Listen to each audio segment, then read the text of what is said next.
Shri Pushyami astrology స్త్రీ వశీకరణ పురుష వశీకరణ ధన వశీకరణ ప్రేమ వశీకరణ ఇలాంటి సమస్యలు ఎన్నో పూజలు చేసి 5 రోజుల్లో పరిష్కారం చూపబడను. స్త్రీ పురుషులకు ఎటువంటి సమస్యలున్నా వశీకరణ మరల మందు ఇవ్వబడను. వెంటనే సంప్రదించండి 8688139812. దర్శనం అందిందా స్వామి? చాలా బాగా జరిగింది. అయిపోయిందా? చాలా బాగా జరిగిందండి. బాగుందండి. ఎన్నోసారి స్వామి మాల ఇప్పుడు? ఇది 4సారి అండి. బాగా జరిగింది పైన? బాగా జరిగింది. ఈ సౌకర్యాలు కానీ అన్ని బాగున్నాయి. అన్ని బాగున్నాయండి.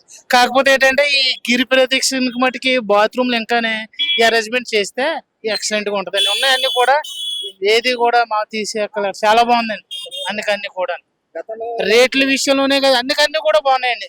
ముందైతే అలా కాదండి. ఏటో ఎందుకు వచ్చామో తెలీదు, ఎందుకు మామూలు ఇది అవుతుందో తెలీదు. అలా ఉంది. గత ప్రభుత్వం వచ్చారు కదా, వచ్చామండి. అప్పటికి ఇప్పుడు ఎలా తేడా ఉంది? చాలా తేడా ఉందండి.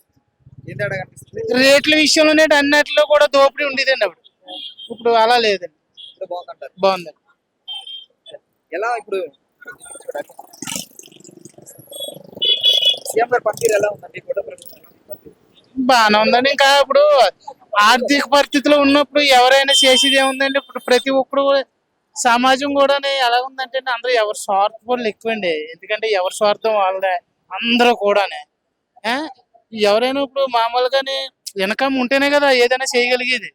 అందు గురించి పాపం ఆ సీఎం కూడా చాలా బాగా చేస్తున్నారండి. Okay, thank you sir. Deputy CM గారి పనితీరు ఎలా ఉందండి? బాగుందండి. బాగుంది సార్. బాగుందండి. చాలా బాగుందండి. అక్కడ పిఠాపురం అండి సార్. సరే ఓకే. అవునండి. మీరు పిఠాపురం హాయ్. ఎలా ఉందండి మరి పిఠాపురం నవి? ఎక్సలెంట్ అండి. చేస్తారండి. చాలా ఎక్సలెంట్ చేస్తారు. ఇవన్నీ కూడా పవన్ కళ్యాణ్ గారు అయితే డౌట్ లేదండి, చేస్తారు. అందరూ ఎటువంటి మాట అన్నారంటే ఖచ్చితంగా చేసి తీరుతారండి. అందరూ ఎటువంటి తేడా లేదు. అంటే గతంలో పోల్చుకుంటే ఇప్పుడు పిఠాపురంలో పవన్ కళ్యాణ్ గారు గెలిచారు కదా, అవునండి. ఎలా మార్పులు ఎలా ఉన్నాయి? చేస్తారు మార్పు. ప్రతి ఒక్కటి కూడా ఇప్పుడు మన ఇన్కమ్ పట్టే కదండి ఏదైనా చేసేది. ప్రతి ఒక్కటి కూడా ఇప్పుడు మొత్తం వీళ్ళు పెట్టేసారు కన్నాలు ఫుల్గానే పెట్టేసినప్పుడు అవి పూడ్చుకుంటూ రావాలి, చేసుకుంటూ రావాలి.